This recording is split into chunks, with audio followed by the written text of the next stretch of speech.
Сайн байцгаана уу хүн үзэгчдээ.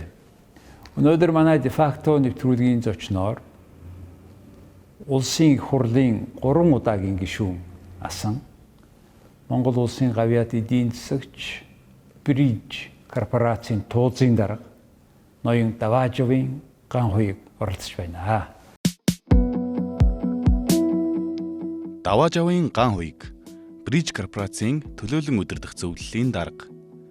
Даваажавын Gankhuyag улсын багшийн дээд сургуулийн физикийн факультет, Японы Кёто хотын технологийн дээд сургуулийг хим технологийн инженер, удирдлагын хөгжлийн институтыг бизнесийн удирдлага мэргэжлэр тус төгсжээ. Тэрээр говь хувьцаат компанид технологи инженер, эрх, будах үйлдвэрийн дарга, Монголын химийн инженер, технологичдын холбооны ерөнхийлөгч, улсын их хурлын гишүүн, Монгол улсын засгийн газрын гишүүн, уурхайн сайдын албыг тус хашиж байжээ.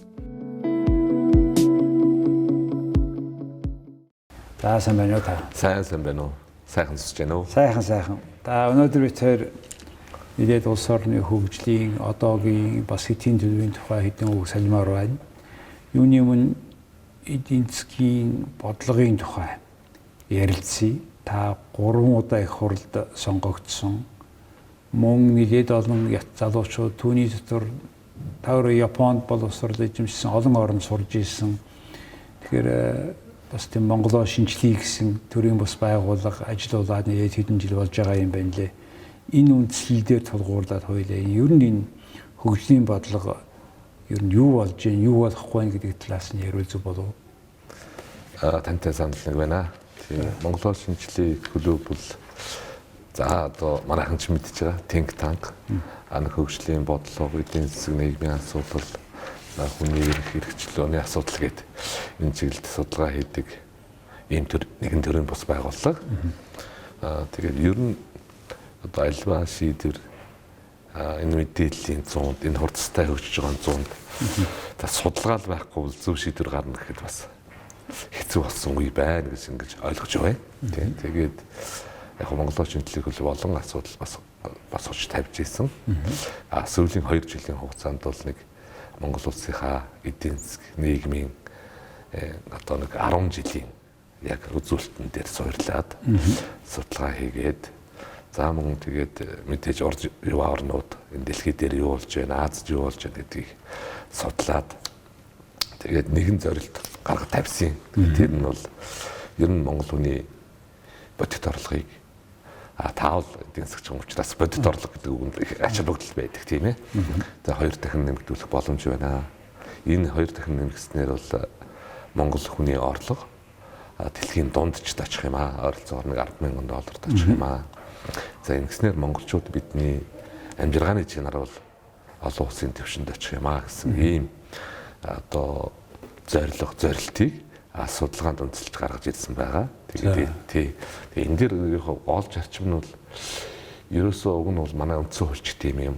Бусад органик хөлөвч бас тийм юм. Нэгдүгээрт энэ хувийн хвшил, гадаад дотоодын хөрөнгө оруулагчаа дэмжих, тэгээд ажил үйл ажиллагаагаа явуулахад таатай өрсөлдөх чадвартай орчныг бий болгох ажиллагаа төр засаг нь их шаардлагатай байна.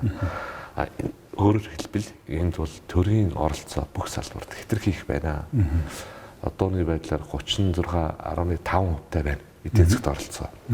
Уг нь 16 оны байдлаар бол нэг 30 хүрэхтэй гүйтээ ингэж яваад байсан. Тэгээ энэ их нэмэгдэх юм бол биднүүд чинь хүн ам зүйтэй, ажиллах хүчин багтай. Тэгээ бүгд төрлөө хошуурчихны, ажил хийдэг, баялаг бүтээдэг хүн байхгүй болох нь. Тийм учраас энэ төрийн оролцоог бол бас хязгаарлах. Нөгөө талдаа бол ерөөсөө нэгд Монгол улс зах зээл багтай учраас Монгол улсын хөгжлийн гол салбар бол экспортын салбар байх юм байна. Энэ чиглэлдээ одоо ингээд яриад хэлээд ингээд зогсоодсон 10 гаруй төсөл байдаг. Энэ дээр улс төрийн зөвшөлтсөл хийгээд энийг одоо урагшлуулаа гэдэг тэр одоо санаачлахын зорилттой тавиад энийг хэрэгжүүлэхийн тулд юу хийх ёстой юм гэхээр тэр төслүүдэд хэрэгжүүлэх. Төслүүдэд хэрэгжүүлэхдээ ерөөсөө хувийн хвшлийн хэрэгжүүлэх боломжтой зүйл төр битээ оролцоо. Хувийн хвшил дангаараа чадахгүй дэд үтсийн төслүүд хамтарч хэрэгжүүлэх мөн гадны олон улсын байгууллага за тэгээд хамтран ажиллагч орнуудтай хамтарч хэрэгжүүлэх ёстой юм байна л гэсэн ерөнхийдөө ийм л дүгнэлт гарч ирж байлээ. Тэр данаа тэр баримт бичгийг харахаар Япон солонгосууд яг ийм нэгдсэн зорилготойгоор хувийн хөвшлээ төрийнхөө төрөнд тавьж байгаа. Төр нь дэмжиж төлгсөн маягаар яваад амжилтанд хүрсэн гэсэн тийм өгүүлбэр байна л жишээ. Тэгэхээр Монгол даяарч төрийн тэр ярьж байгаа төрийн оролцоо гэдэг бол Монгол улсын нийт төсвийнх нь орлогынх нь хэмжээ нийт эдийн засгийн нэг 36 орчим болцоод яваад байна. 30 хүрэхгүй байсан гэж. Өндөр хөгжилтэй оронд 17.8-ыг бол оптимальны байна гэж үздэг. Нөгөө тийм. Нөгөө G8-д тэр дотор алдсан орнууд G20 бүгд тийм шүү дээ. Тэгээд төсвийн алдагдал жишээл Европын холбооны оронд 2-оос итэхгүй байна гэх өндөр хөгжсөн орнуудын таарсан нэг ийм параметр байна. Хөгжиж байгаа оронд 30-аас дотроо байвал сайн манайх нэмэгдэж байна. Энэ сүүлийн үед яагаад ингэж төр нэмэгдээ төрийн нэртэй энэ компаниуд би төрийн эсрэг биш л дээ. Ажигсан тийм байгаа. Тэгээд төр ажиллаа хийдэг байх хэрэгтэй шүү дээ. Хяндаг, контролдог юм хийн сайн хийнэ үхээс та төрөө ярьж нь хувийн хөвшлийн имийг булааж аваад битээ хийгээд байгаа ч яг. Яагаад ингэж хийгээд байгаа юм. Тэгээд та шалтгаан нь танай намч гэсэн төрөө ирэхэнд байсан 5-10 хэдэн жилийн улсын хурдын хууль тогтоох ажилласан. Бид нар юу бид нарыг одоо ингэж томруулаад өгөөжгүй болгоод байгаа. Зарчим ерөөсөө энэ нийгэм чинь хувийн хөвшлийн хийж чадах ажилд төрөвдөө оролцоол гэсэн юм зарчимтай л да. Энэ зөрчилдөд байна. Тэгээ яг энэ дээр ардсан намын хувьд баруун төвтэй одоо либерал консерватив үзэлтэй юм нам шүү дээ. Гэхдээ бас дотроо бол янз янзын үзэл бодолтой юм олцууд бол байдаг. Тэгээ улс төрийн аливаа шийдвэр бол хамтын удирдлагаар гардаг, олон хороо гардаг. Тэгээ ардсан намын тухайд 96 онд нэг ирэх барьсан. Саяхан шиг нэг шудрах хэсэгцээ хаваалцч нэг ирэх барих шиг боллоо. Тэгээд энэ бодлоо бид нөө зөндөө ярьдаг. Гэхдээ нэг ийм асуудал байл да. Том төслүүд нь явахгүй. Тэгээд яаж нэгэ татвар төлөгчдийн төлж байгаа татвар чи одоо жишээл нэмэгдэх албан татвар буцаан алгалт хийдэг болохоос осноос асар их нэмэгдэж байгаа хөөх. Тэгэхээр том төслүүд нь явахгүй өөрөөр хэлбэл төсвийн орлого дангахад байдаг. Нэг талдаа тийм нэг зүйл байна. Нөгөө талдаа тэр одоо явж байгаа тэр 15 төсөл бий. Тэрийг аль болохоор л хувийн гэршил гадаад дотоодын хөрөнгө оруулагч суурьтай явуулчихад л энэ бол зөв чартмаар явах юм байна л гэж байна. Та орлого данхаж ийна гэж ярьж байна. Төсвийн орлого. За энэ данхаж байгаа юм нэг шалтгаан бол гадаадаас зээл дотоодоос зээл авж байгаа. Төсвийн алдагдал их байгаа. Танай нам төр барьж явах үеэр том Чингис бонд тэргээ том мөнгө аваад тэрний ашиглалтын өгөөж нь тааруухан байна гэж ярьдаг. Та нэг яаж харж байна? Тэгэхээр за тэр төсөв данхаж гэдэг тэр төсөв нэмэгдэж байгаа бол үнэн. Төсвийн алдагдал бол бидний хувьд бол бага байсан. Тэгээ би өөр төсөв эдийн засгийн чиглэлд ажиллажсэн. За нэг удаа нэг 3.5 тэгэл 2.2%. Тэгэл нөгөө улсын хурал дээр төсөв ороод ирнэ. Тэгэнгүүт чинь улсын хурлын гишүүд тусмаа нэг жижигсэн тойргийн үед бол зам алдсан юм шиг байна. Одоо яг жижигсэн тойргоос бүрдсэн парламент байгаа шүү дээ. Тэгэхээр юу болж байгаа нэхээр үндсэн ажиллаа хууль тогтоох, хуулийн хэрэгжилтэнд танил тавих биш. Өөрөөр хэлбэл тойрогт оруулах хөрөнгө оруулалт гэдэг ингээд ойлгогдсон. Тэгээд өөрөөр хэлбэл төсвийн зарлага нэмэгдэх асуудал энэ төр байгаа юм л да. Одоо жишээлбэл парламентын засгалтай хөгжсөн орнууд, хөгжиж байгаа орнууд манайхтай адилхан энэ сургууль, цэцэрлэг, цагдаагийн барилга, орон нутгийн төрийн захиргааны байгууллагын барилгыг парламент дээр ярьдаг орн байхгүй шүү дээ. Энэ чинь бол манайхаар бол аймаг дээрээ нийслэлийн иргэдийн төлөөлөгчтэй хуралдаа яриад харин төв засгийн газар, сангийн яам, бусад газар нь хяналтаа тавих хэрэгтэй. Гэтэл сангийн яам эсвэл салбарын яам тендер зарладаг. Тэгэл нөгөө 10%, 5% асуудал ярьдаг. Тэрэн дээр уулаараад байдаг. Нэг ийм нэг ачиг байгаамаа. Тэгэхээр энийг засах шаардлагатай. Хүүгийн төвлөрөл хитэх байна. Аймаг орон нутаг хотод эрхчлөө өгөхгүй байна гэж та нэг хэлж. Нөгөөх нь 10% гэж ноцтой өгүүлж байгаа байхгүй юу? Энэ юу гэсэн үг гэхээр одоо энэ одоо ард түмэндээ ярьагдаж байгаа хэллэг тааж мэдж шийдвэр гаргадаг хүмүүс нь ямар нэг хэмжээ 10% ингээ авдаг гэж. Энийг зогсоохын тулд яах хэрэгтэй гэж. Тэгэхээр саяны улсын их хурал дээр тэр сургууль цэцэрлэг цагдаагийн барилга за одоо тэгээд орон нутгийн контор гэдэг одоо ер нь бол эн чинь энэ 4 жилээр асар их нэмэгдсэн. За сүүлдээ бүр баг дээр одоо хөдөөний сумд баг дээр баахан байшин барьж. Төсвөр байгуулж байгаа энэ төсвийн үйл ажиллагаа бүтээн байгуулах ажлуудын хяналтыг сайжруулах шаардлагатай. Хяналтыг сайжруулах шаардлагатай. Гүйцэтгэлийн орон нутагт өгөөд хяналтын төв засгийн газар хянах хэрэгтэй. Энэ яг энэ зарчим. За энэ зарчмын өөр шаналлаа хэмжээний хиймээр байгаа. Япон улстай бол Япон улс манай 3 дахь стратегийн их ойрхон түншүүдийн нэг. Энэ улстай ийм ойрхон харилцаа байгуулахад Япон төгссөн залуучууд ялангуяа таны үед бол Япон төгссөн их хурлын бүр 5-6 гишүүн байсан. Нийлээд Японтой нэг тусламжгүйдэг харилцаанаас бизнес харилцаанд хамтын ажиллагаанд шилжихийн тулд ялангуяа тэр хоёр шатлалтай зээл авах том төсөл хийх ажлыг бол энэ хоёр Япон-Монголын парламент Монгол-Японы парламентын зүйлийн дарга байхдаа таны хийсэн гэж ярьдаг. Ялангуяа одоо энэ шинэ онгоцны буудлын гэрээ хэлэлцээрийг эхлүүлсэн. Тэр одоо бид чинь нэг чөлөөт худалдааны гэрээтэй улс байна тийм ээ. Энэ харилцааны өнөөдрийн одоо та нарын эхлүүлсэн ажил ямар төвшөнд байна? Юу болохгүй байна? Яагаад өнөөдөр тэр онгоцны буудлыг барьчихад одоо ингэж ашиглахгүй за ковидыг тооцохгүйгээр яваад байгаа. Энэ тухай та санал бодлооны хуваалцахгүй. Тийм яг хөө ер нь нэг улс төрийн дипломаси улс төрийн дипломат үйл ажиллагаа гэдэг байдаг юм л да. Тэгэхээр нөгөө адилхан парламентын засаглалтай оронд парламент нь улсын их хурлын гол шийдвэрүүдээ гаргадаг. Тий. Гадаад бодлогооч, хуулиа тогтооно, төсөв санхүүгээ бас мэднэ. Тийм учраас анх 2004 онд улсын их хурлын гишүүн болчоод тэгээд тэр үед бас нэг зөвхөн Японоос улсын их хурлын гишүүд ирнэ. За тэгээд парламентын бүлэг энэ дарга учраас дуудана. Тэгээд уулзаж ярина. За тэгээд тэр чинь одоо хамгийн багадаа 3-4 сонгогдсон архаг гишүүд ирнэ. Тэгээд ярьж хэлнэ. Тэгэхээр за Япон бол ийм үйл ажиллагаа явуулдаг юм аа гэдгийг бол надад бас сайхан сэтгэлээр хэлж ярьж өгсөн. Тэгээд би улсын их хурал дахь Монгол-Японы парламентын бүлгийн гишүүдтэй аль болох ойлгуулах энэ ажлыг эхлээд хийсэн. Тэгээд 2005 онд парламентын бүлгийн даргыг анхудаа 2 гишүүнтэй хамт ураад тэгээд тэр үед одоогийн энэ яригдаад байгаа энэ олон улсын онгоцны буудал тэр хоёр шаттай зээл за энэ анагаахын их сургуулийн харьяаны одоо нэг эрдэм шинжилгээ нөгөө боо юм болоод байгаа. Тэгээ хийжээд хэцүү ч юм тий. За эдийн засгийн түншлийн хэлцээр гээд ийм зүйлүүдийг ярьжсэн. Тэрний чинь өөрснөө ингэ зөвлөд өгдөг. Тэгээ одоо шинэ болсон бизнесийн салбарт байсан гэж бас сайн мэдгүй. Тийм учраас хүн хэлээд өгвөл сонсогч их байвал тэрийг ингээд судлаад шинжилээд ингээд явахаас өөр харахгүй.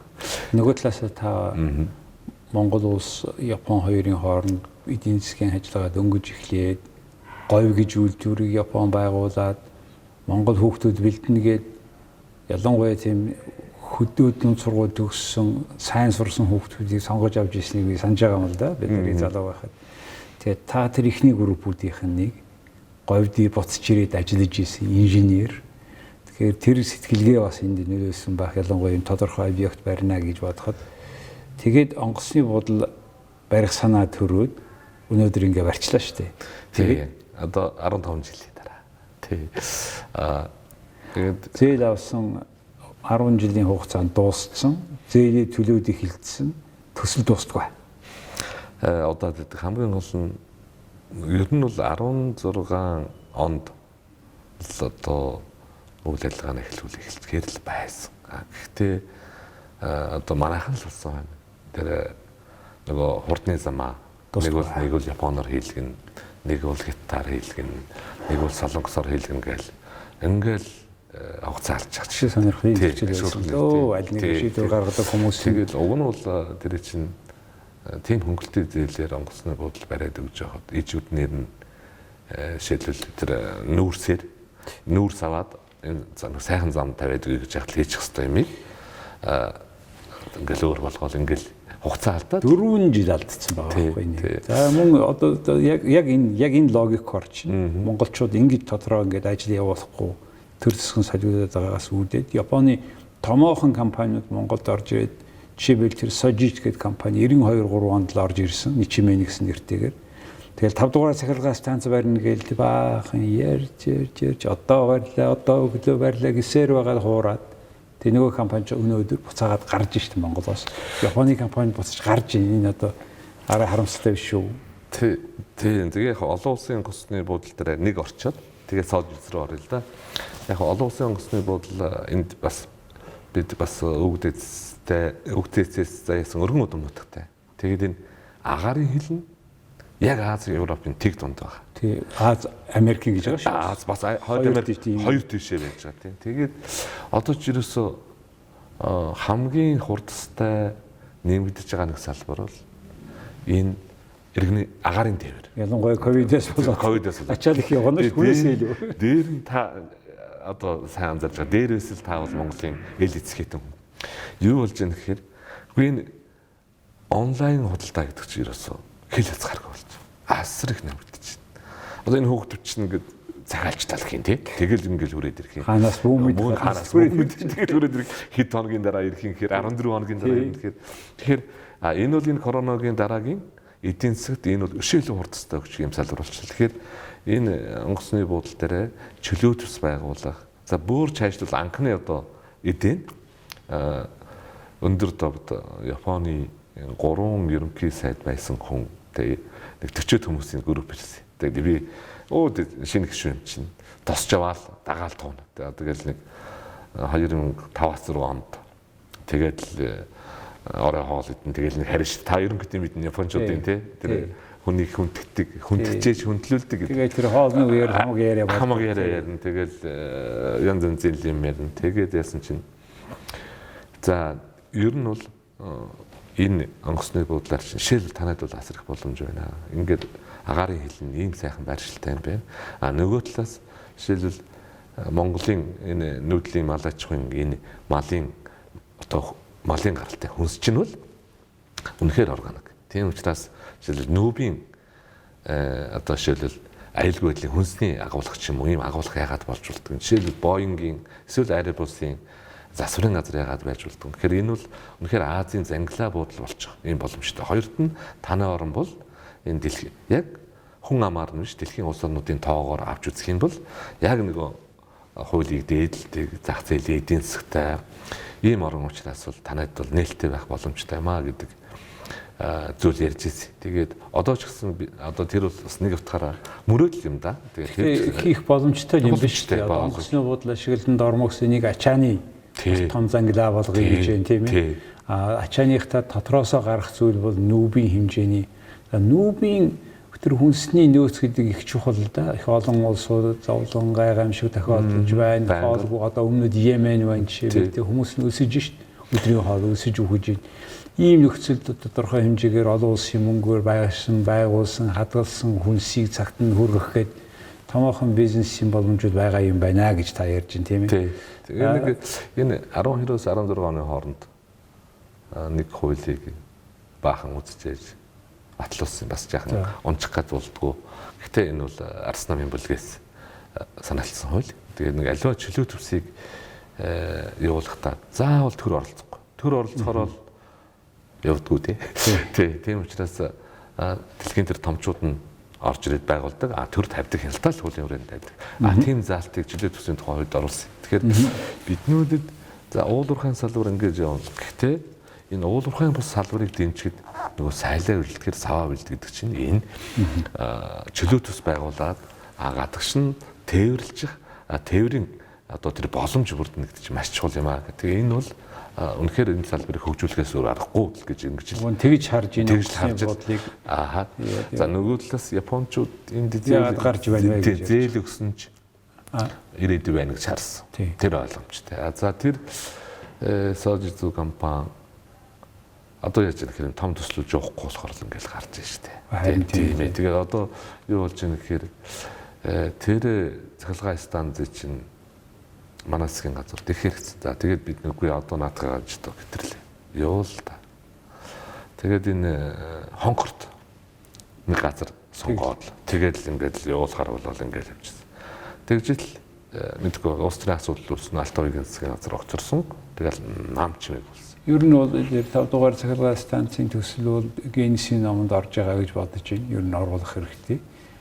20 жил яриад 10 удаа шавын тавиад тэгээ болчихсон Монголын эрчим хүчний асуудлыг шийдэх гол төсөл нь ингээд сайхан үлгээр орчсон юм нэг төсөл шүү. Тэгээд одоо сайн тий. Тэгээд гайгүй төсөл хийж гэхээр энэ ч одоо манайх чинь нэг хүн доногдох газар нутгаараа дэлхийд нэгдэж шүү. Тэгсэн газар болохгүй тий. Дахиад ашиг сонирхны. Тэр чинь дахиад яасан чинь нэг хуучин жижигхэн объект байсан чинь тэр мэдээлэл явсан чинь жаахан өргөдөгцөн тэрийг одоо шил өндөр үнэлээс суучих жишээ тий. Үндсэн хуульд байгаа нийтийн хэрэгцээ тэр газрыг авчруулна. Зүгээр цаг цалин ханширал төлөөд л ингээл ийм л асуудал шүү дээ тий. Энэ ч одоо улс төрдсөн юм руу орж ин тий. Танаа хоёр намтай Монголын ард түмэн ярих асуудлуудын нэг болчиход байгаа юм да.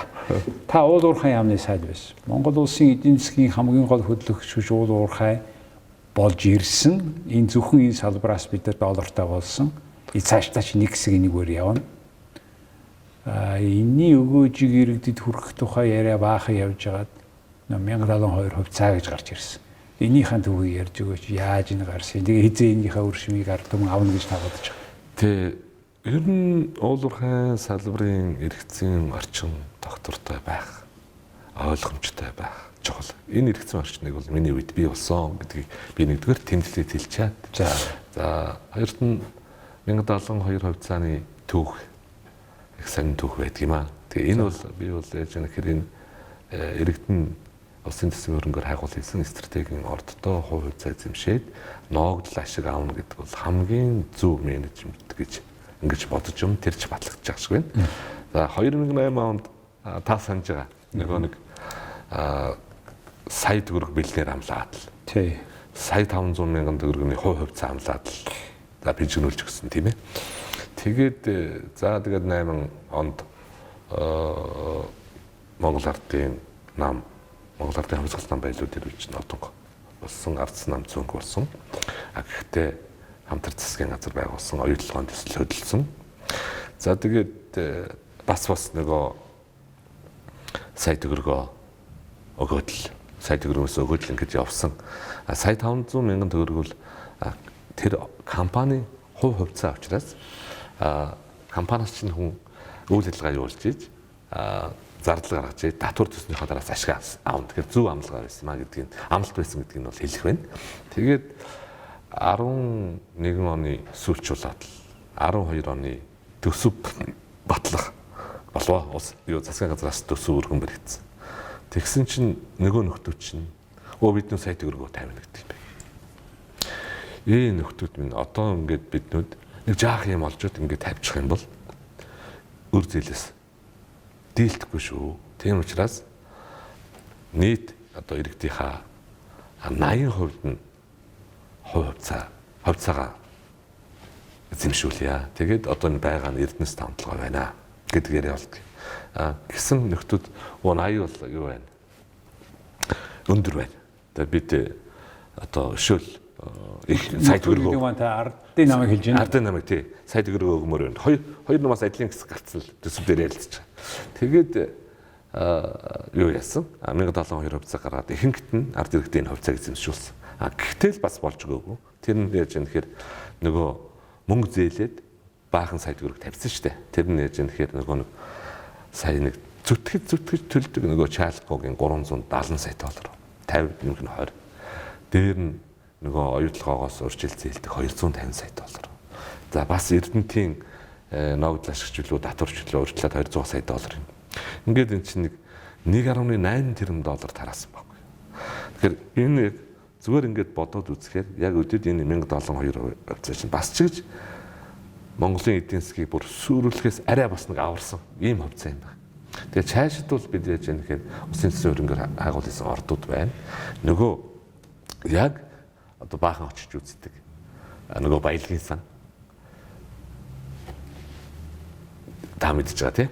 баялагын сангийнхаа хуулийг одоо батлаад эндээ тэр стратегийн ордуудынхаа нөөц ашигласны төлбөр бол ноогл ашигаа төвлөрүүлээд гэхдээ сан юм бол баяжуулснаасаа ашигладаг. Баяжуулснаасаа иргэдээ ноогл ашигладаг.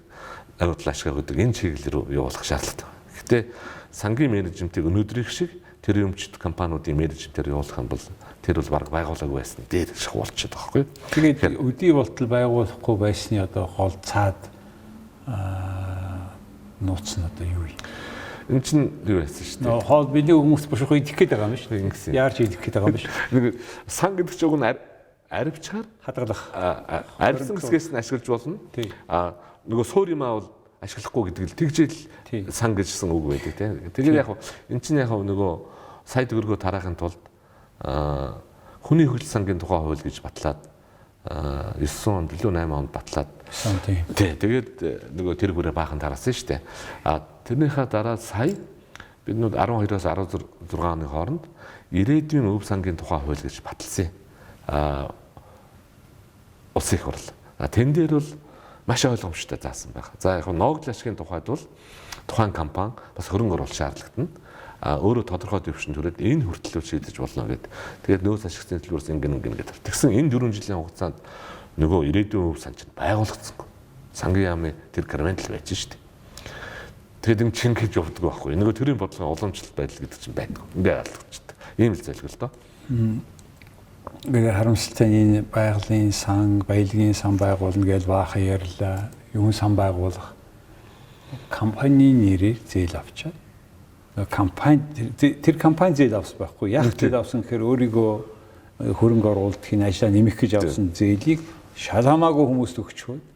Тэрнээс чинь хойш энэ Эрдэнэс 5-7 шин дандаа өрөнд байсаар байгаад анх удаага түүхэнд өнгөрсөн онд л өрнөөсөө гарсан биш. Тэ зах зээлийн мод нь нөгөө когсчхон өрсний түүхийн өрсний үн, төмрийн хөдрийн үн бол байнга халилсан тий банк тонцлоготой. Машин үн бол банк нэмэгдэнэ. Тэгээд тэрнээс чинь гадна тэр одоо тэр хүүхдийн хөгжлийн сан, хүний хөгжлийн сан энэ төр гэх мэтэр ингээд төр засагч нь энэ бизнестэйгээ холилдоод тэр мөнгөөр нь ингээд өөрсдийгөө сонгуул гарах хэмжээ аваад явдаг энэ практикийг таны бодлоор энэ олон жилийн хурлын гишүүн байсан хүний хувьд энэ одоо энэ ийм хачин практикийг яаж зогсоох зүйтэй юм. Тэгэхээр ер нь бол яг бас нээлттэй нэгэн та бүхэн ингээд нэг талаас нь дэмжээд нөгөө талаас шөмлөө сууж яах гэдэг нь энэ бас ажил явж байна гэж ингэж ойлгох хэрэгтэй. Аяаран байхгүй. Тийм. Тэгээд одоо энэ олон төмч ойлгодог болчих.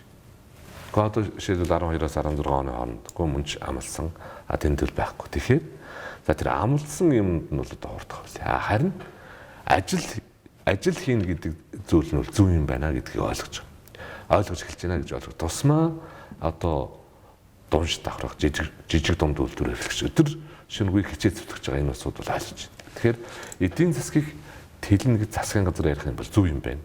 Эдийн засгийг тэлэхээр нэг хүнд оногдох орлого нэмэгдэх юм байна. Надаас худалдаа үйлчилгээ худалдаж авах нэг орлого нэмэгдэх юм байна гэж ингэж ойлгож ирж байна. Тэгэхээр энэ чиглэл рүү явуулах шаардлагатай байна л да. Тий. Тэгэхээр яг таны сайд байсан үед чухал алхмууд хийгдсэн. За бас гадаадын хөрөнгө оруулалттай холбоотой асуудлууд гарсан. Хэрвээ та ахаа сайд болох юм бол юугээ засах өөрөөр хийх ёстой вэ гэж бодож явдаг. Тийм. Нэг оюу толгой дээр нэг асуудал гарсан юм. Би таны сайхан асуултан дээр бас нэг хариулчих гэж бодоод. Юу засгийн газар гүйцэх засаглал гэдэг. Улсын их хурлын баталсан хуулийг л хэрэгжүүлэх үүрэгтэй тийм ээ. Гэтэл улсын их хурл нь оюу толгойн хөрөнгө оруулалтын гэрээнд өөрчлөлт оруулах гэсэн засгийн газрын үйл ажиллагааны хөтөлбөрийн улсын их хурлын тогтоолыг баталсан. За тэгээд бид нөө засгийн газар дээр одоо яах вэ? Ингээд нөөцний ононаад байдаг. Цэсийн ононаад байдаг. Одоо яах вэ? Хизээ тавихгүй бол улсын их хурлд хүчтэй цөнгөтэй. Өнөөдрийн Монгол ардын нам дээр нь бас шудраг явцал манай намын гишүүдээ ч гэсэн өөрчлөлт оруулах хэрэгтэй гэдэг ингээд шаардсан. Тэгээ ярьж гад за ерөөсөө ямаа нэм хаалган дээр зүгээр л төрөлөө тавиад үзье. Тэртээ дэргүй гэрээг нь уншиж ярьдаг нэг хүн би уншдаггүй ярьдаг ч улсууд бий. Тэр хүн олон байгаа. За. Тийм. Миний хувьд бол нэлээ хэдгүүлгээд харцсан юм гэрээ. Угаасаа бичгээр тавина, нэг тал нь үгүй ихэд байхгүй. Тэгээд бичгээр тавьсан, үгүй гэсэн. Тэгээд 12 оноос 14 оны 12 сарын 1-ний хүртэл оюутлогын одоо захирлууд бид бол маш сайн хамтарч ажилласан. Тэгээ энэ төслийг хөдөлгсөн, түүхэнд энэ төслийг хөдөлгснөөр би бас бахархаж байна. Зогссон төслийг хөдөлгсөн. Яг ерөнхийдөө зогсоочгүй явж ийсэн. Гэхдээ ажлаас зөндөө олон хүмүүс ажил салцсан шүү. Тэрний дараа асуудал байгаа. Тэрний дараа асуудал үүссэн. За тэгээд төслөд яг хугацаанд ил уурхайн нэлж хийсэн шүү дээ. Тэгээд хамтарч нээсэн. Дараагийн асуудал нь юу вэ гэхээр хоёр үндсэн асуудал. Нэгдүгээрт нөгөө ил уурхайн хөрөнгө оруулалтыг чинь яг 4 тэрбум доллараар хийнэ гэд гэрээ заасан. 12 оны 8 сард аваад за тэгээд бас ажил төрөл гэж хаад 10 сард үтсэн чинь нөгөөх нь 4.6.5 тэрбум доллар болсон. 6.5 тэрбум доллар. 60% харагдсан. За. Жид болохгүй ч тийм. За тэр ягаад ийм айхтар өсч байна. Тэгээд тайлбар байгаа биз дээ. Та нар хэлсэн байгаа биз дээ. Тэгээд юу яаж юм гэхээр тэр ч одоо хоёр тал яаж юм гэхээр энэ бизнес чи амархан шүү дээ. Тоонд орл яриа шүү дээ. Аудит хэлгэсэн. Тий, аудит хэлгэсэн. Тэгээд зардал өссөн, хүлэн зөвшөөргүй зардлын асуудал ярьсан. Тэн дээр ярьж ирсэн. Аудит хэлэхэд тодорхой хугацаа шаардлагатай юм л асуудал. За даалдуурхайн санхүүжилтэн дээр уг нь бол ил уурхайн тезүүдээр бол ил уурхайгаа ашиглаад тэрнийхээ татварчлалд үлдсэн ашиглаж санхүүжүүлж явчихна гэсэн тез үйсэн байлээ. За тэр нь бол бас өөр компани аюухан майнс дараа нь даалдуурхайн тез үг бол эдийн корпорацийн хийгээд явж байгаа шиг байна гэж. Өөрсдийнхөө хөрөнгөө санхүүжүүлээд бид даалдуурхайгаа аваа явна гэж хэлсэн байна. Тэр тезүүдээр аюухан майнс тез байдаг аахгүй. Тэгэхээр ч одоо тэгсэн чинь тэр боломжгүй байна гэсэн тэгвэл гарч ирсэн. Тэгээд бас нэг асуудал одоо ч хүрсэн байгаа асуудал. Тэр нь юу байдг вэ гэхээр уг нь бол Монголын баялаг тэгээд тэрийг олборлоод боловсруулад мэдээж компани баялаг болоод гадагш нь гарч байгаа. Тэр орлого Монголоор дамжих хэрэгтэй юм. Гэтэл тэн дээр санал нөгждөггүй. Гэрээн дээр нь хөрөнгө оруулалтын гэрээн дээр нэг зөв заагаад хонь үйлчлэгчдийн гэрээн дээр ойлгомжгүй заасан. Хоорондоо уялдаа байхгүй. Тэгэхээр энэ асуудал дээр баахан хугацаа алдсан. Гэхдээ бид нар ярилцсан. Хамгийн гол нь бол нэг ийм л юм байдаг юм билээ. Тэгээ тэрийг нэлээд зохицуулах хэрэгтэй. Яаж юм гэхээр гэн хөгжиж байгаа орнууд гэдэг юм байл та. Ерөөсөө мөнгөний урсгалч чинь компани одоо амин сүнс юм. Яг л хүний одоо цустай адилхан. Тэгэхээр яаж юм гэхээр энэ хөгжиж байгаа орнууд чинь тэр компани даасыг хаагаад байна юм. Хөгжсөн орнууд нь одоо хөгжиж байгаа орнууд. Хөгжсөн орнууд бол тэнд арай өөр шийдэл байна. Яаж юм гэхээр тэр компани үйл ажиллагааг тасалдуулах үйл ажиллагаа хийдэг. Өөр арга хэмжээ авдаг, ойлголцдог. Нөгөө нэг зөвсөлчл явагддаг. Хөгжиж буй орнууд тэрийгээр далимдуулаад нөгөө компанийг даасыг хаадаг нээдэг тийм. Тий. Тэгэхээр тэндээс хайдаг юм бэл. Тэгэхээр тэрийн одоо татвар сангийн яамтай яриад зөндөө ярьсан. Тэгээд зөндөө судалсан. Арай хуулийн шийдвэр гаргаж чадаагүй л орхисон доо. Ийм л болсон байна. Нөгөө нэг шалтгаан нь чивэл оюутлогын компани төслөө хэрэгжүүлэхдээ 15 дэлхийн арилжааны банкудаас мөнгө зээлж шин. Тэгээд нөгөө 15 банк чинь хоорондоо чи надаас та мөнгө гэж яваад над дээр дансаа байрлуулаа гэд Монгол банкуд шаардлагадаг штэ. Тийм шаардлага тавиад ингээ ацанд оруулаад байгаа байхгүй. Бас тэр би гэтээ өөрөлдвөл тэр мөнгөний урсгалын тасалдах хаадаг тэр юм дээр л баталгаа өгчих юм бол хувийн банкуд хоорондоо очир зүг олчмоор л юм уус гэж харсан. Тэгээд ийм хийгдэггүй. Тэгээ одоо би бас хаяа хэвлэл мэдээллийн хэрэгсэл хараалж явахын тэрийг яриад байсан. Тэгээд шийдэгдэг юм болов шүү. За нөгөө нэг асуудал энэ бас нэг жаахан би энэ дээр нэг ганц ойлголт өгчий гэж бодож байгаа. Яривал би өөрөө уншиж судалсан зөндөө би. Тэгээд нэг ийм асуудал байдгийн. Гэхдээ одоо зардал өсгөөр Монголын засгийн газрын 34% хувийнхаа хөрөнгө оруулалтыг зээлэр авсан шүү дээ. Тэр өсөд ийн гэж ярьдгийн. Гэхдээ тэр бол шал өөр зарчмын юмтай юм байна. Энийг бүр би тэмдэглээд хэлчихье гэж бодож. Анх 4 тэрбум долларын хөрөнгө оруулалт хийя. За энийхээ 40%-ийг хоёр хөрөнгө оруулалт гаргая. 40% гэдэг нь 2.4 тэрбум доллар. Тэгээд манай 34 нь 816 сая доллар. Нөгөөх нь 1.6. За Ингэж унаа гэсэн. Тэгээ хойшид бол одоо далдуурхай дээр зээл авж байгаа тэр юм бол оюутлага компани л өөрөө хариуцсан, Ирөөтийн тог групп л өөрөө хариуцсан. Хувийн хариуцъя л гэж хэлсэн шүү дээ. Тэгээд ингээд тохирцсон. 816 арайд эндээ хүүтэй байсан бид шүүмжилж иж баасгсан та тэрийг мэдж байгаа бах тэр нөгөө 9.9 дээр нэмэх нь USA-гийн Америк нэгдсэн улсын хэрэглээний үнийн индексийг нэмсэн байсан шүү дээ. Тэгээд тэрийг шүүмжилж багсан 6.5 дээр нэмэх нь лайбер болсон байгаа. Гэхдээ энэ дээр бас нэг юм байдаг. Тэрийг бол уг нь болчмоор л тэр нэг нийлмэлхүү гэж ярьдаг та мэдэн тийм. Тэр одоо хэрэггүй байгаа шүү дээ. Ер нь нөгөө ойлрлаар хүнээс хүү тооцоод байдаг. Тэрийг бол буулгачмаар л юм байдаг. За өшөө зүгээр олон юм судалсан нэг гаргалгаа нэг хуулийг бол батлуулсан. Миний үед бэлтэж агаад зэрэг сайдын үед улсын хурлд орж ирэхэд нь бид энэ одоо нөхдүүд хэлж ойлгуулж байгаа баталсан. Тэр нь яаж юм гэхээр энэ төрийн эзэмшлийг оройлтоогоос олж. За зүгээр л яаж юм 34% нь хэд одоо оройлтын хэдэн байх юм? 5 байх юм, 10 байх юм. Тэгвэл яаж юм гэхээр 1 тонн зэс борлогдоод одоо жишээлбэл $80,000 орж ирлээ. Зүгээр тэрнээс л биднүүд оройлтойгоо аваад болов. Энэ санал ямар төвшөнд хэрэгжих юм бол? Гэхдээ тэр хуулийн батлаад тавьсан шүү дээ. Тэгээд одоо энэ хууль бол зарчмын хууль баталсан гэдэг хэлж байгаа. Маш чухал үзүүлэлт. Тийм л байна. За та бүхэн мэдээж ихэнх цагаа та уурхайн чухал ажил хариуцаж сайд нь байсан хүний хувьд энэ тохиол илүү ярьчлаа. Ямар ч л гэсэн одоо жишээлбэл их хурлд энэ олон жил байсан төрийн олон том ажлуудыг хийлээ. Ер нь төрийн энэ том хэмжээний албан тушаал хариуцж байгаа хүний нэгдүгээр чухал чанар ямар байх ёстой вэ гэдгийг асуугаад нийтлээ дуусгая да. Юу вэ? Ярилцлага дуусгая да. За бид анх улс төрд манай Бриджийн нөхдөө таавсан тийм дээ. Cэдэв Даваажавын гэдэг. Тэгээд тэднүүд л ярьж байгаа намайг улс төрд оргосон. За орсон. Тэгээд нэг л зарчим баримлж ирсэн яг тэр чигээр яваа. Тэр нь яаж юм гэхээр яг өргөсөн тагарга. Тэр нэг улс орны эрх шиг, тэр нэг нийт ард түмний эрх шиг. Тэрийг дээдл хуулийг чанд мурд гэдэг. За нөгөө талаас яг өөрийн үйл ажиллагаатай холбоотой нэг зүйлийг анхаарч явахгүй болохгүй. Тэр л яаж юм гэхээр хэрв та коноп дарах гэж байгаа бол, хэрв та хувь санаалах гэж байгаа бол судлахгүйгээр асуудалд хандах юм бол, буруу шийдвэр гаргах юм бол олон түмэнд гайварлана шүү л гэж. Тандаргаа сах судалгаатай ажил гэж маш чухал зүйлийг та одоогийн болон ирээдүйн их хурлын гишүүдэд хэллээ. Туршлагатай их хурлын гишүүний хувьд. За ингээд манай ярилцлагад орж энэ санал бодлоо юм чухал асуудлаар илэн далангүй солисон талархаж байна. Баярлалаа. Танд амжилт хүсье. За хүн үзэгчдээ өнөөдөр манай де факто нэвтрүүлгийн зочноор Монгол улсын их хурлын гишүүнээр 3 удаа сонгогдсон уурхайн яамны сайд байсан ийм хүн оролцлоо. Даваажавын Gankhuyag оролцлоо. Их баярлалаа.